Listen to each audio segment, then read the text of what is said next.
anybody else do this? Like every other time that you pick up a new phone or a new laptop, instead of restoring the backup, you just kind of like setting everything up again from scratch. And that's what I did this time around with the S25 Ultra. And actually, this will be the second time that I've set my phone up from scratch because, well, when I was in San Jose with Samsung for Samsung Unpacked, when I first set this phone up, I didn't have my camera with me to film any of that stuff. So yeah, I literally spent like 4 hours setting everything up, like going through all the settings. So there's going to be like 50 things on this video, including some quality of life settings that I've had before for family life and other things like that. So without further ado, let's jump into the very first things that I've done when setting up my brand new S25 Ultra. Now, the first thing I change, and this is one of many settings that will of course come down to your own personal preference, but the first one that I change is to change the navigation from buttons to gestures. Now you do this under display and then navigation bar.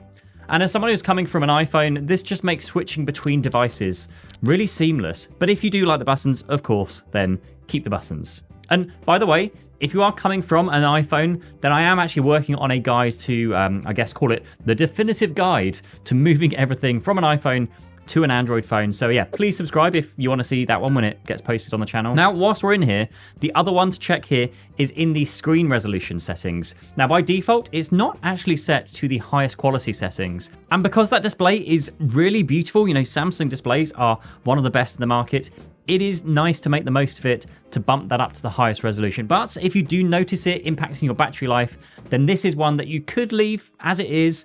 You probably won't even notice the difference in all honesty, but it's one of those things that you see the option, it's not the highest quality. Well, you kind of want the highest quality. Anyway, I think my next video is going to be about the best accessories for the S25 Ultra. A lot of people ask me where I get my case from because of these, bright colors and everything. And since that's also probably one of the first things that most people do when they get their phone is put on a case, really, worth mentioning here as well. So this is the magbak Elite case. I've literally had one for every phone I've owned for the last 3-4 years maybe now. Now you can change all of those colored accents. I think they do like 6 different colors, which you can buy from their website. It comes with a screen protector. The case also, of course, protects the screen with a raised edge. It also protects the cameras with a raised edge. There's this finger loop on the back here that can be tucked away when you don't use it. There's this thing they called the pinky pillow, which you can rest your finger on, which is quite handy. And the party trick of all party tricks, where this case is super magnetic, where it will literally stick to any metal surface. I'm hoping you can see that up there. You can see that up there. Oh, and even with MagSafe accessories attached, it doesn't interfere with the S Pen either. So yeah, I'll leave a link down below. I think you also get like 15% off. And just make sure you subscribe for when the full accessories video comes out. Should be next week. Thanks. So still in the display settings, I'd also enable the touch sensitivity toggle switch here. Now, if you are installing a screen protector, then you'll definitely want to enable this one before you enroll your fingerprint. Otherwise, it doesn't really work that well because of the screen protector being in the way. Now, next, go to About Phone, then Software Information, and then tap the build number until you get a message to say that you've unlocked developer settings. Now, this is one that's really well known now, but if you are new to Samsung or Android in general, then possibly not. But now you have a new option called developer options available to you. Now from here, you can scroll all the way down, kind of just about below halfway. In the drawing section, there are 3 things here that are worth changing. You've got window animation scale, transition animation scale, and animator duration scale.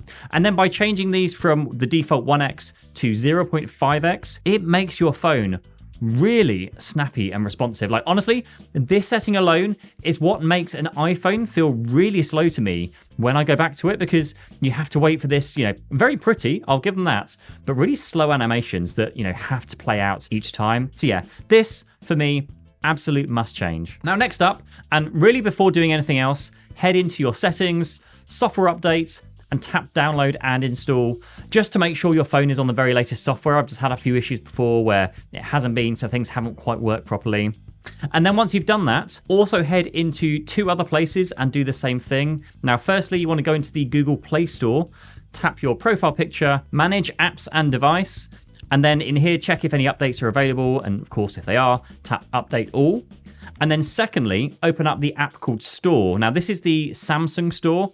And then again, tap menu, tap on updates, and again, install anything that has an update here. This is a funny thing with Samsung. They have their own store for all like the Samsung apps, and then the Play Store for the general apps. And then of course, you've got the main software updates as well. Now with that done, that's gonna make some of the latter steps like so much easier. Now, a few more basics first before we really start digging into the rest of the menu systems. Now, I like changing the home screen layouts. You just need to tap and hold on the home screen, go to settings, and then change the home screen grid from 4:6 to 5:6. You just get a bit of extra space for those shortcut icons on the main phone screen there. Now, this next step might be contentious, but I also change the home screen layout from the default home and app screens to home screen only. Now, why do I do this? Because now, if you scroll down on the home screen settings, there is an option called Search from Home, which isn't there if you have your phone set to home and apps. It's really frustrating. I wish that option was available. But now I can just swipe up and search for any app instead of having like a bunch of app icons and having to remember where they are.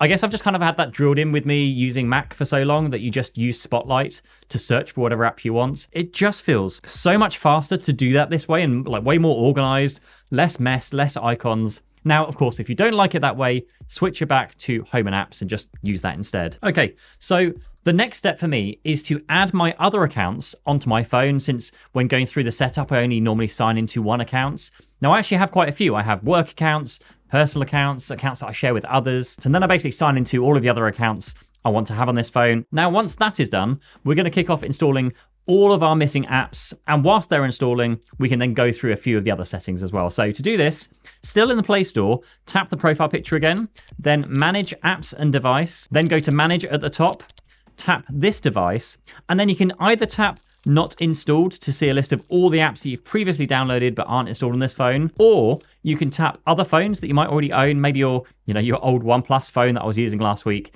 that I have in here. And now I can just run down this list and check off any app that, again, you want to install on this phone. Just tick them all, tap the download button, and again, wait a long time. But also, after you've done this, I do like going into my Google Photos app to just connect the right account to make sure like your photos are being backed up against the right Google accounts.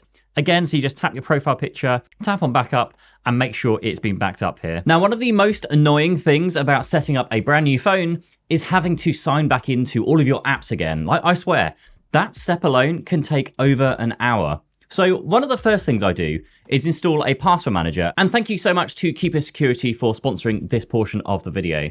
Now, yes, I know you can use Samsung Knox to store your passwords. You all keep telling me in the comments section, but as someone who uses both a Mac along with an Android phone, sometimes even Windows, having this cross-platform password manager makes signing in so much easier, and it stores way more than just usernames and passwords. It can do two-factor authentication codes. It supports passkeys, debits, and credit cards. I even store my passport and other details in here, so I can quickly and easily just copy and paste the information I need without having to go looking for it elsewhere. I always recommend a standalone password manager to all of my friends, all of my family, because, well, much like being stuck in the Apple ecosystem, it's not nice having your, passwords and passkeys stuck in another ecosystem either. So if you are interested in checking out Keeper yourself, then please click the link down below to get a very tidy discount on either a personal or family subscription. And then we can do a quick run through the next settings to change. Now, first, Galaxy AI. Now, if you are setting up a non-Galaxy phone that doesn't have these settings, then you can just jump to this timestamp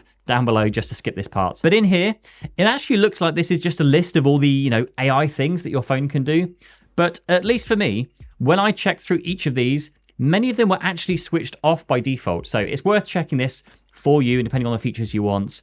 You've got Call Assist, so you can set your language, choose your voice, and you can also decide whether you want to hear non-translated voices. Also here under Other Person's Language, you can go in here and download or maybe even update any languages that you're going to want to use. If you have any languages you'll need with friends or family that speak in different languages. Note Assist next, that needed enabling if you want to summarize notes and voice recordings, as well as use AI to format them. And actually, I'm not going to explain what each of these options does because it just tells you on the screen here. So just read that first before deciding if you want to enable each of these options. But for me, these are the ones that were disabled by default that I have then enabled. So under Transcript Assist, tap Summarize Transcripts and enable this. Enable Photo Assist. Drawing Assist was also disabled, so I've enabled that. And then under Now Brief, this is a new feature on the Galaxy S25 series and One UI 7. You can tap on Content to Include and then enable or disable what you want to see in that Now Brief. Now, when I was traveling, I found that if I had travel included, then all it would display is travel, which was kind of annoying, so I've disabled that. I've also disabled YouTube Shorts because I really don't understand why Shorts should be in this like daily Now Brief. It's a bit of a funny option to include, but hey. Now, next under Modes and Routines, of course, now feel free to go through all of these. These are actually really powerful. These are one of the things that people love about One UI 7 and the Samsung ecosystem. They are so powerful when you get them set up properly. Now, I'm just going to go through the sleep mode. So first of all, just tap into sleep and you can use the easy setup here, but you can go through and do things individually.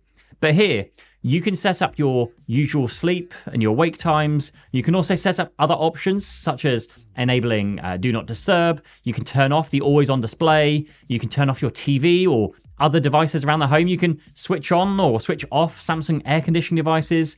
And basically, anything that's a SmartThings device around the home, you can control as part of these routines. It's one of the reasons why they are so powerful. Now, with that said, just be careful with these things. Now, I've been traveling a lot recently, and when I go into a different time zone and then I go to sleep, it's been doing things with devices back in my home during the daytime. So just check how you set things up. Maybe set a location on there so it doesn't trigger outside of like your normal house location or country location. Now, quality of life setting here. Under sounds and vibration, obviously you can set your ringtones and notification sounds and those kind of things. But here, head into system sounds. And then for me, disable charging sound. I also disable the Samsung keyboard here just to avoid the annoying clicks when you're typing messages. But the charging sound is so that when I get into bed like late at night, my wife's usually already asleep. It doesn't then wake her up by making that charging sound when you plug in the wireless charger or plug in the cable. So just worth noting, again, quality of life, my quality of life, so I don't get told off for doing that. Now, sound quality and effects. I usually enable Dolby Atmos. Honestly, I just normally do that because, well, Dolby Atmos, even though it's only a mobile phone, so it's not really going to be Dolby Atmos. And then under Adapt Sound, because I am getting old, of course, then enable this to whatever preference you was. Now, honestly, again, I don't know if this actually makes a noticeable difference to me. But again, nothing sounds bad to me. So yeah, I guess, yeah, getting old. So probably gonna have to worry about those things in future. Okay, so next up, app notifications. In here, disable any apps that you do not care about, because honestly, this is where all of the noise comes from when using a mobile phone. And then go into notification pop-up style and either set this to brief, which then lets you customize the edge lighting style. Now this can look pretty awesome. You can have some really cool colors, really cool effects. You can match the color of the app that's notifying you, or you can change it to detailed, which will then give you a few extra options like quick replies, dismiss, or snooze as those notifications come through. Now, I also then head into advanced settings and then filter notifications and just enable or disable rather background activities. It just stops you seeing these like semi-permanent notifications for things like photos is running in the background and just, general stuff like that. Now, I also enable showing the snooze button because I just like being able to snooze certain notifications when I do care about them, but I don't care about them yet. And then this one, which I have no idea why it's not enabled by default. Enable managed notification categories for each app. Because with this enabled, you can now go back into your individual app notifications and you can tap into an app and you'll now see this new item for notification categories where now instead of just, turning notifications on or off for the entire app, you can selectively choose which type of notifications from each apps. This is pretty awesome. This is so awesome. I wish iPhones would have this.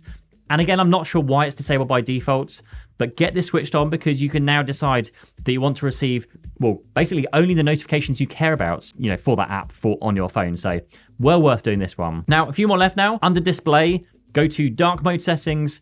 Now, everyone has their own preference. I personally just set this to scheduled with sunset to sunrise, just so that, it's easier on the eyes at night and then easier to read in the daytime. But again, now each their own if you're a dark mode kind of person. I have not seen a noticeable difference when using light mode and battery life or anything along those lines. So just stick with whatever you prefer. Also, there's eye comfort shield here.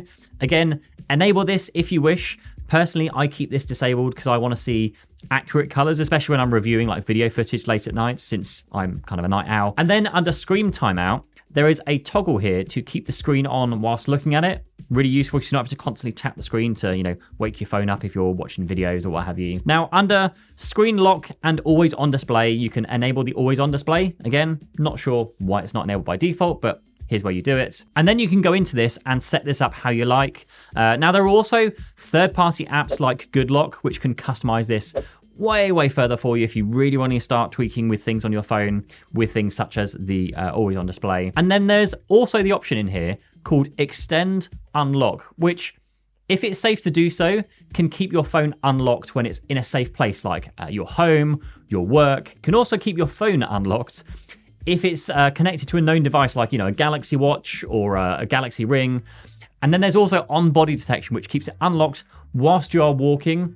And then you pop it back in your pocket and such. And then when you stop walking, it will lock the device again. Now, I do enable roaming clock here when traveling, because when I get to the time zone I'm in, and then I get to see my home time zone as well, which is always useful, when calling home for the family and those kind of things. And then under accounts and backup, make sure you back up your data. Speaking of which, if you head to security and privacy and then go into more security settings and then tap on enhanced data protection, again, another one of these features, I'm not sure why it's hidden away here and isn't showing under the normal backup section. But if you enable both of these options, it will then encrypt your backups and encrypt your synced data as well, which highly recommend, because otherwise it's not encrypted and therefore is susceptible to hackers and those kind of things. So always worth encrypting what you can. Now, next, under advanced features, tap on the S Pen, and when S Pen is removed, create a note, or you can choose the other option here if you want to. Now, I'm not one who uses the S Pen that much, but when I do, it's normally because my kids want to draw, so that setting is worth changing for me, just to pull out the S Pen, notes pops up straight away so they can just crack on with drawing things. Now, under motions and gestures, I have lift to wake enabled. Under screenshots, I also have delete after sharing and also hide the status and navigation bars. And then we're on to the last few now. Now, under device care, tap on performance profile. And I actually switched this over to light because with last year's S25 Ultra, this made no actual noticeable difference to the actual performance of the phone, but did make a noticeable difference to the battery life of the phone. But again, this is one of those ones that's, feel free to play around with it to find what works for you.